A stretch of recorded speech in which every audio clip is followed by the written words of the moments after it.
Alright, today I want to show you how to multiply polynomials together. First I'm going to show you how to multiply a monomial and a polynomial. The monomial has one term. So what we do is we just use the distributive property. We multiply the monomial times each term in the polynomial. So what we'll do is we will take the 5x cubed and we will multiply it to each term. So we have 5x cubed times 2x, that's going to be 10x to the fourth, and then we have 5x cubed times 7, so that would be plus 5 times 7, that gives us 35, and then x cubed, and there's your answer. Let's take a look at another one. We have another monomial times a polynomial. Notice this polynomial here has 4 terms in it, but we still do it the same way. We distribute the negative 4y squared to each term. Okay, so we have negative 4y squared times 3y cubed. That's going to give us minus 12y to the fifth, and then negative 4y squared times 2y squared, that's going to be minus 8y to the fourth, and then negative 4y squared times negative 4y will give us plus 16y to the third, and then we have negative 4y squared times 8, so that's minus 32y squared, and there's your final answer. Alright, let's take a look at another example. Let's look at 2 polynomials multiplied together. This polynomial has 2 terms, this one has 3.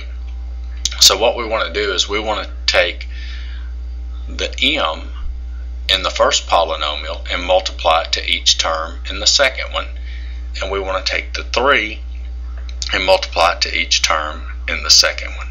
So if we write that out, that will look something like this: m times m squared minus 2m plus 1. Okay, that's the first term times each term, and then the 3 times each term. So plus times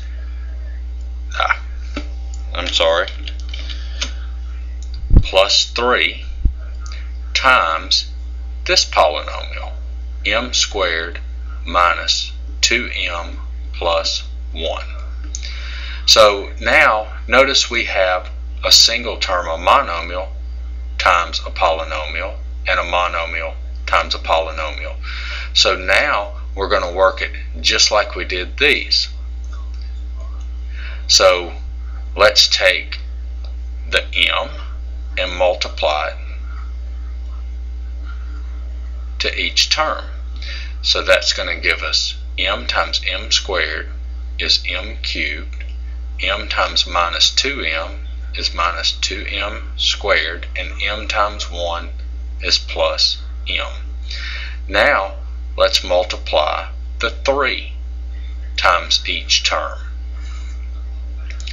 So that's going to give us 3 times m squared is plus 3m squared, 3 times minus 2m is minus 6m, and 3 times 1 is plus 3. Now we need to go back and look and see if we can combine any like terms. Notice here we have a 2m squared and a 3m squared. We can combine these two, and then we can combine m and minus 6m. So combining like terms, we're going to get m cubed, and then we have minus 2m squared plus 3m squared is plus 1m squared, or just m squared, and then m minus 6m is minus 5m, and then we have plus 3. And here's our final answer. Alright, let's take a look at another one. we have two polynomials, multiplying them together, and notice this time it's a little different than the one we just worked. We had two terms and then the three terms, but this time we have the three terms and then the two terms, but it's no different. We work it the same way. We're going to multiply this times each term, and then the 2x times each term, and then the minus 4 times each term. So let's write this out. We have 6x squared times 3x squared minus 5 plus, and now the 2x times 3x squared minus 5, and then the minus 4 times 3x squared minus 5.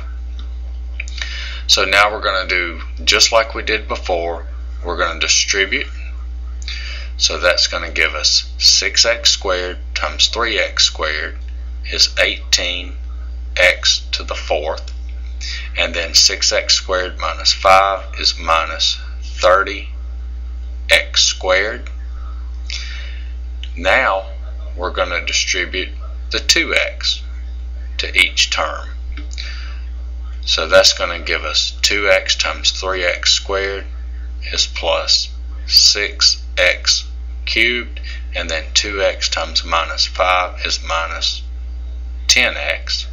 And now let's distribute the minus 4 to each term. So this is going to give us minus 4 times 3x squared is minus 12x squared, and minus 4 times minus 5 is plus 20. Now we need to go back and see if we can combine like terms. We don't have another x to the fourth. We have x squareds that we can combine. We don't have another x cubed. We don't have another x, and we don't have another constant term. So our final answer is going to be 18x to the fourth plus 6x cubed, and then combine the x squared, minus 30 minus 12x minus 30x squared minus 12x squared is minus 42x squared, and then minus 10x plus 20. And here's your final answer. And when you write your answer, you want to write your answer in descending powers. That means the largest exponent first, then the next largest, the next largest, the next largest, and then your constant term. Well, I hope this video helped. I'm going to be posting some more on the FOIL method that's related to this. I'll post that, and I hope this helped you. Thanks.